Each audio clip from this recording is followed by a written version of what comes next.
Okay well अस्सलाम वालेकुम। शुरू करते हैं important topics of eye block. Eye से रिलेटेड जो सबसे ज़्यादा हाई यील्ड टॉपिक्स हैं उसमें से फर्स्ट वन इज़ वर्नल केराटोकंजक्टिवाइटिस। इसको स्प्रिंग कटार भी कहते हैं, वर्नल कटार भी कहते हैं। कटार का क्या मतलब है? कोई भी ऐसी डिजीज़ जो म्यूकोइड सिक्रीशंस की प्रोडक्शन ज़्यादा करेगी या म्यूकस प्रोडक्शन ज़्यादा करेगी, that will be called as a catarrh, ठीक है। और वर्नल का वर्ड हम यूज़ करते हैं स्प्रिंग सीजन के लिए। तो स्प्रिंग सीजन में जो केराटो का वर्ड हम यूज़ करते हैं कॉर्निया के लिए, और कंजक्टिवाइटिस तो नेम से ऑब्वियस कंजक्टिवा की बात कर रहे हैं। तो स्प्रिंग के सीज़न में जो म्यूकोइड सिक्रीशन प्रोड्यूसिंग इन्फ्लेमेशन होती है कॉर्निया की कंजक्टिवा की, दैट इज़ कॉल्ड एज वर्नल केराटोकंजक्टिवाइटिस या स्प्रिंग कटार या वर्नल कटार। अच्छा, वर्नल केराटोकंजक्टिवाइटिस इसको वी भी कहते हैं, आई थिंक, हाँ सॉरी, VKC भी कहते हैं। ये एलर्जिक कंजक्टिवाइटिस या एलर्जिक केराटोकंजक्टिवाइटिस की टाइप है, ठीक है। और ये सबसे ज़्यादा एक कॉमन टाइप है। इसको लाइक काफ़ी से केसेस देखने को मिलते हैं समर सीज़न में, स्प्रिंग सीज़न में। इसका सिनेरियो बहुत कॉमन अक्सर आया होता है। 5 to 15 ईयर्स का कोई चाइल्ड होगा and he will be presenting with itching, watery eyes, और स्प्रिंग सीजन का जिक्र होगा, कोबल स्टोन अपीयरेंस का जिक्र होगा, जो हम आगे देखते हैं कि किस वजह से होती है। और एग्जामिनेशन वो कहेंगे कि पल्पेबल कंजक्टिवा पे कोबल स्टोन अपीयरेंस है, तो इसका आप बताएं, इसका वो क्या है, डायग्नोसिस क्या है, मैनेजमेंट क्या है, पैथोजेनेसिस वगैरह वगैरह, ठीक है। तो स्प्रिंग कटार या वर्नल कटार होता क्या है? It is simply a recurrent bilateral allergic inflammation of conjunctiva, ठीक है। हम यहाँ टर्म तो बस कंजक्टिवा की यूज़ कर रहे हैं, लेकिन इन्वॉल्वमेंट इसमें कॉर्निया की भी होती है। दरअसल कंजक्टिवा की इन्फ्लेमेशन होती है, इसकी वजह से कुछ ऐसे ऐसे इन्फ्लेमेटरी मीडिएटर्स प्रोड्यूस होते हैं जो कॉर्निया के लिए डेंजरस होते हैं या कॉर्निया के लिए टॉक्सिक होते हैं, ठीक है। तो it is recurrent bilateral allergic inflammation of the conjunctiva, ठीक है। अब जो हमें पता है कंजक्टिवा पल्पेब्रल भी होता है और बल्बर भी होता है, मतलब कि जो स्क्लेरा को कवर कर रहा है कंजक्टिवा का लेयर, ये वहाँ की भी इन्फ्लेमेशन कॉज कराता है। और साथ में वो कंजक्टिवा जो आईलिड्स को इनर साइड से लाइन कर रहा है, ये वहाँ की भी इन्फ्लेमेशन कॉज कराता है। एटियोलॉजी का कॉज इसकी यही है कि ये एक एलर्जिक रिएक्शन है, तो ये हाइपर सेंसिटिविटी रिएक्शन कहते हैं इसको, जो किसी भी एलर्जन से होता है। और दरअसल जो एलर्जेंस होते हैं ना, एक्सोजेनस एलर्जेंस एक्ट करते हैं as an antigen, and they stimulate type 1 और टाइप 4 हाइपर सेंसिटिविटी, मतलब कि इमीडिएट भी हो सकती है, डिलेड भी हो सकती है। कॉमन एज 5 to 15 ईयर्स है, और बॉयज़ में ज़्यादा कॉमन है, स्प्रिंग सीजन में ज़्यादा कॉमन है, क्योंकि बहुत सारे पॉलन्स होते हैं जो उसकी स्प्रिंग में या समर सीजन में आते हैं, ठीक है। और इसमें फैमिली हिस्ट्री, और फैमिली हिस्ट्री के लिए टर्म यूज़ हुई है एटोपी की। एटोपी हम कहते हैं कि that there is a genetic predisposition of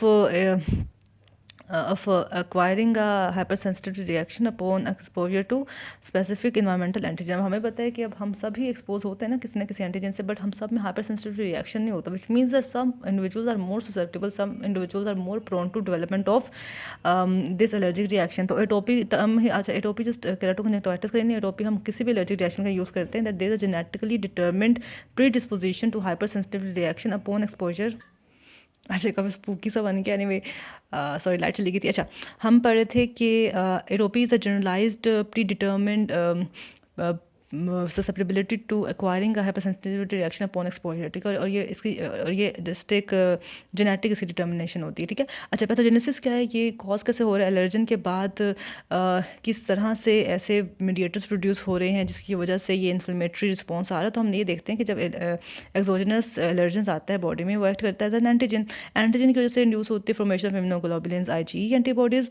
IgE antibodies react करती हैं with the antigen on the surface of mast cells and results in the degranulation of mast cell, resulting in the release of certain chemical mediators. Degranulation के नतीजे में जिसमें एक histamine important है, serotonin important है, और सब्सटेंस पी इंपॉर्टेंट है। Histamine, serotonin and substance P will induce the hypersensitivity response in the conjunctiva and the cornea, ठीक है। और वो फिर इन्फ्लेमेटरी रिस्पॉन्स प्रोड्यूस करेंगे। अच्छा, टाइप्स होती हैं कुछ, ऐसे ऑलरेडी टोल्ड यू कि कंजक्टिवा पल्पेब्रल फॉर्म भी होती है कंजक्टिवा की, जो कि आईलिड्स के अंदर से लाइन कर रहा है, ठीक है। उस एक इसकी पल्पेब्रल फॉर्म है, एक इसकी लिम्बल फॉर्म है। लिम्बस पता है क्या होता है? वो पोर्शन ऑफ द आई जो कॉर्निया और कॉर्निया है ना, और ये बाकी आई है, ठीक है। तो ये वाइट पोर्शन स्क्लेरा है, और ये ब्लैक इज़ ट्रांसल्यूसेंट लेयर जो वो कवर कर रही है आइरिस वगैरह को, वो कोर्निया, ठीक है। अब जो इन दोनों के जंक्शन पे एक पोर्शन आता है ना आई का, that is called the limbus. तो वो कंजक्टिवाइटिस या वो वर्नल केराटोकंजक्टिवाइटिस जो इस लिम्बस की एरिया को अफेक्ट करता है, उससे या कोर्निया और कंजक्टिवा के जंक्शन को अफेक्ट करता है, उसे हम कहते हैं लिम्बस या लिम्बल फॉर्म, ठीक है। लिम्बल फॉर्म ये है केराटोकंजक्टिवाइटिस का। पता चल गया, ठीक है। अब मिक्स्ड फॉर्म जो है वो दोनों को एरियाज को इन्वॉल्व करती है। पल्पेब्रल्स में इन्वॉल्वमेंट भी होती है, उसमें लिम्बल इन्वॉल्वमेंट भी होती है। सिम्टम्स बहुत इंपॉर्टेंट है इसके कि इसमें ना लैक्रीमेशन होती है पेशेंट को बहुत ज़्यादा। बायलैटरल इन्वॉल्वमेंट है, रिकरेंट है, तो हमें पता है, हम ऑलरेडी पढ़ चुके हैं। एक तो इचिंग बहुत ज़्यादा होती है, किसी भी तरह की एलर्जिक रिस्पॉन्स में ना आपको इचिंग लाजमी मिलेगी, ठीक है।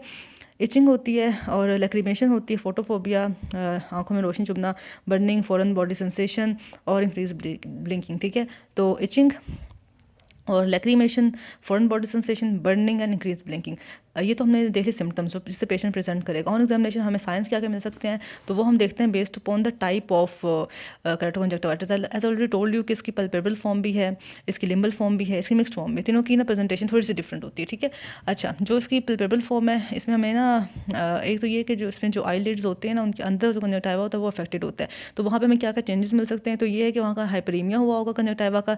इसके अलावा ना वहाँ पे पेपिलरी फॉर्मेशन हुई होगी, मतलब कि ना जैसे कि आपको ये फिंगर लाइक प्रोजेक्शन होती है ना वो मिलेंगी वहाँ पे जो ऑलरेडी होती हैं, लेकिन वहाँ पर ना उन पेपिला की हाइपरट्रॉफी हो जाएगी और वो बड़े बड़े साइज़ के हो जाएंगे, जैसे ये नज़र आ रहा है आपको, diffuse papillary hypertrophy predominantly on the upper tarsal conjunctiva. तो हमें ये भी ना अपर टार्सल कंजक्टिवा की एक फोटो नज़र आ रही है, तो मोस्टली अपर टार्सल कंजक्टिवा ही इन्वॉल्व होता है। ठीक है, हमें पता है ना आईलिड्स में टार्सल प्लेट होती है, तो अपर टार्सल वहाँ जो कंजक्टिवा होता है वो इन्वॉल्व होता है। ठीक है, अच्छा, तो डिफ्यूज पेपिलरी हाइपरट्रॉफी होगी predominantly on upper tarsal conjunctiva. इसके अलावा एक तो पेपिलरी हाइपरट्रॉफी होती है, बात समझ आए। फिर जो लार्ज पेपिला होते हैं ना ये they give the appearance of flat topped polygons, जो ये फ्लैट टॉप्ड पॉलीगोनल अपीयरेंस है पेपिला की, ये रिजम्बल करते हैं कोबलस्टोन अपीयरेंस, और हमें इस तरह से कोबलस्टोन अपीयरेंस में नज़र भी आते हैं।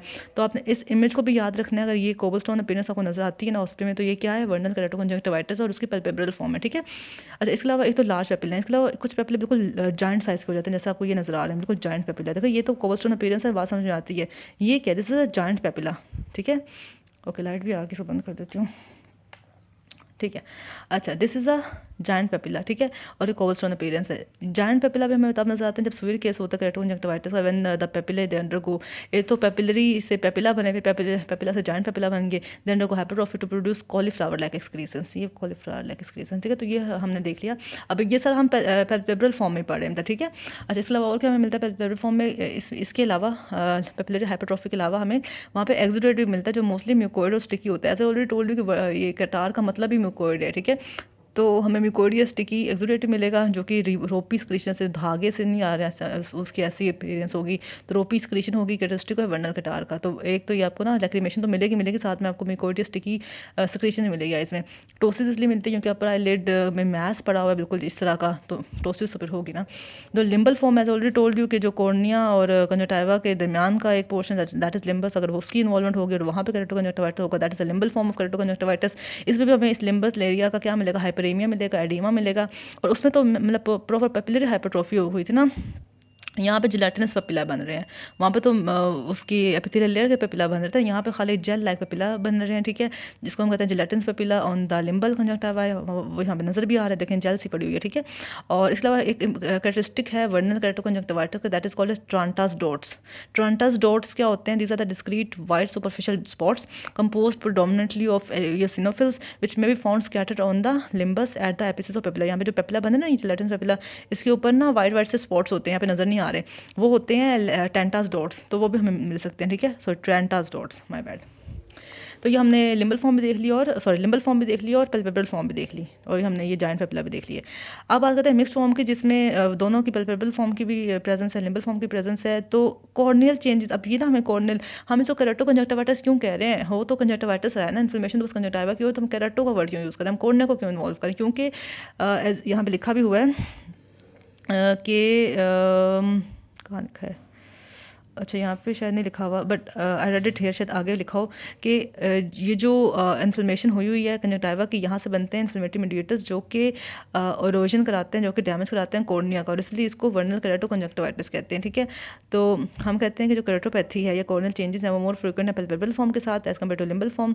और इसमें होता है कि जो कॉर्नियल चेंजेस आते हैं उसमें क्या क्या है, वो ये पूछ भी सकते हैं ना कि वर्नल केराटोकंजक्टिवाइटिस में कॉर्निया में क्या चेंजेस आ रहे हैं, तो उसमें हमें ये लिखना है कि पंक्टेट एपिथेलियल इरोजन्स हैं, मतलब पंक्टेट मतलब पिन पॉइंट एपिथेलियल इरोजन हुई है, मतलब वहाँ पे अल्सरेशन सी हुई है, ये अर्लीस्ट फाइंडिंग है पंक्टेट एपिथेलियल इरोजन। उसके बाद हम कहते हैं कि एपिथेलियल मैक्रो इरोजन में छोटी सी इरोजन थी वो मैक्रो इरोजन में तब्दील होगी, और फिर अल्सरेशन तब्दील होगी due to the toxin release from inflamed conjunctiva. हाँ, यहाँ पे लिखा हुआ है, मैं यहाँ से पढ़ा था। ठीक है, तो माइक्रो इरोजन बनी, या सॉरी पंक्टेट एपिथेलियल इरोजन बनी, इसके बाद मैक्रो इरोजन बनी, अल्सरेशन हुई due to the toxin release from inflammatory conjunctiva, ठीक है। और इसके अलावा ना जिस एरिया पे इरोजन होगी ना, ये मैक्रो इरोजन अल्सरेशन, इसको कवर करने के यहाँ पे प्लैक और शील्ड अल्सर बन जाते हैं, ठीक है। Plaque and shield ulcer is called by epithelial macro erosion in which the bare area becomes coated with a layer of desiccated mucus. ये प्लैक एंड शील्ड अल्सर है, ठीक है, जिसमें जो बेयर एरिया था उसके ऊपर म्यूकोइड डेसिकेटेड म्यूकस आ गया।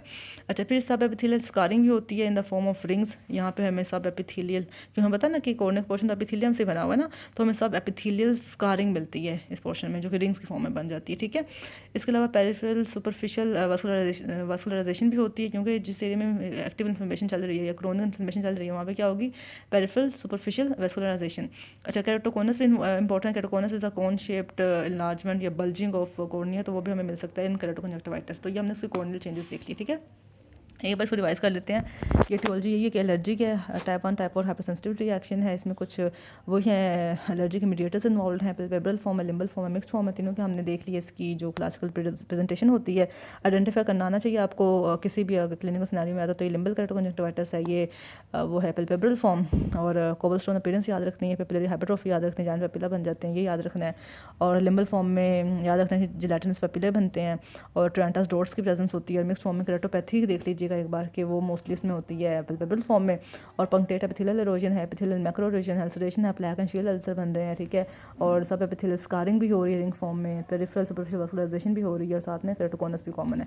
अब इसके ट्रीटमेंट की बात कर लेते हैं। तो ये एलर्जिक रिएक्शन है, इसका ट्रीटमेंट जो होता है मोस्टली वो एंटी एलर्जिक्स पे होता है डिपेंडेंट। और चूंकि एंटीजन और एंटीबॉडी रिएक्शन भी हो रहा है, तो उसका सेकंड लाइन ऑफ ट्रीटमेंट जो होती है वो हमें स्टेरॉइड या इम्यूनोसप्रेसिव थेरेपी भी देनी पड़ती है, ठीक है। तो कुछ तो टॉपिकल थेरेपी होती है जो कि जस्ट हम आई में ड्रॉप्स की फॉर्म में देते हैं, ठीक है, या जेल्स की फॉर्म में, क्रीम्स की फॉर्म में देते हैं। इसके अलावा ये ऑइंटमेंट्स की फॉर्म में देते हैं। सेकंड इसकी सिस्टेमिक थेरेपी होती है, जिसमें आपने मेडिसिन लेनी है, ठीक है। अच्छा, जो इसकी टॉपिकल थेरेपी होती है उसमें हम ये देखते हैं कि एज ऑलरेडी टोल्ड यू कि आप एलर्जिक डिजीज़ है तो आप एक्सपोजर टू एलर्जन को अवॉइड करें, ठीक है। सेकंड ये कि पेन या म्यूकोइड वगैरह को थोड़ा कम करने के लिए कोल्ड कंप्रेशन भी दे सकते हैं आई पे। इसके अलावा मास्ट सेल स्टेबलाइजर, ये बहुत इंपॉर्टेंट लाइन ऑफ ट्रीटमेंट है इसमें, क्योंकि मास्ट सेल स्टेबलाइज रहेंगे तो डेफिनेटली जो उसके जो मीडिएटर्स इन्फ्लेमेटरी मीडिएटर्स वो प्रोड्यूस नहीं होंगे। तो मोस्ट इंपॉर्टेंट मास्टर स्टेबलाइजर ये है sodium cromoglycate. Sodium cromoglycate 2 to 4% drops हम 4 टाइम्स अ डे देते हैं इसको। इसके अलावा लोडोक्सामाइड वो है जो मास्ट सेल को भी स्टेबलाइज करता है, साथ में यूसिनोफिल सेल्स को भी स्टेबलाइज करता है, तो लोडोक्सामाइड भी दे सकते हैं और सोडियम क्रोमोग्लाइकेट भी दे सकते हैं, ठीक है। इसके अलावा एंटी हिस्टामिन ड्रग्स देते हैं जो कि डेफिनेटली हिस्टामिन की एक्शन को ब्लॉक करेगा, तो इचिंग वगैरह को कम कर देगा। तो इसमें इंपॉर्टेंट रखा है एपिनेस्टीन, नेस्टी से याद रखते हैं, एपिनेस्टीन इज एन एंटी हिस्टामिन जो कि हम देते हैं टू रिड्यूस इचिंग, ठीक है। दैन एंसर्स दे सकते हैं। एंसर्स का फ़ायदा ये होता है कि ये हिस्टामिन के अलावा जो इन्फ्लेमेटरी मीडिएटर्स होते हैं उसकी प्रोडक्शन को कम करता है। इसमें हम डाइक्लोफेनाक सोडियम वगैरह दे सकते हैं, ठीक है।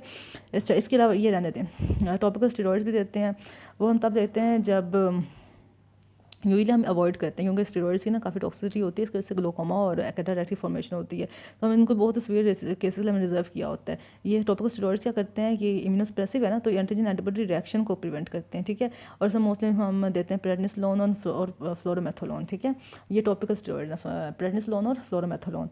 इसके अलावा एक इंपॉर्टेंट म्यूकोलिटिक एजेंट है कि जो हमने देखा ना कि कैरेटोपैथी जो है एसोसिएटेड विद वीकेसी, इसमें क्या हो रहा था कि वो म्यूकोइड अल्सर्स बन रहे थे ना, या म्यूकोइड टिश्यू की या म्यूकोइड सब्सटेंस की डिपोजिशन होती है कॉर्निया पे।